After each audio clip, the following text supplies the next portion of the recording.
Oh my god. अर्को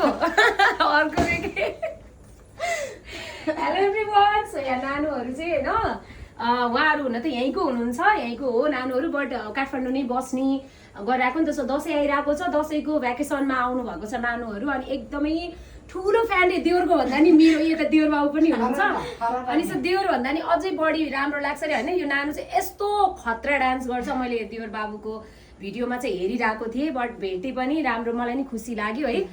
so एकदमै माया, यस्तो माया घरसम्मै आउनु भएको छ, यति धेरै माया। थ्याङ्क यू सो मच नानु है, तिमीलाई पनि थ्याङ्क यू। ह्याप्पी दसैँ। अनि तिहारमा बरु यसो भैली खेल्ने प्लानिङ गरौँ न यार, तिमीहरू यहीँ छौ के छ ल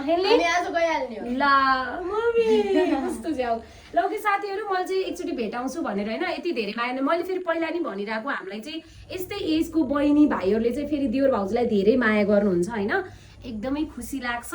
सो रक देवा भनौँ न त एकचोटि, रक देवा।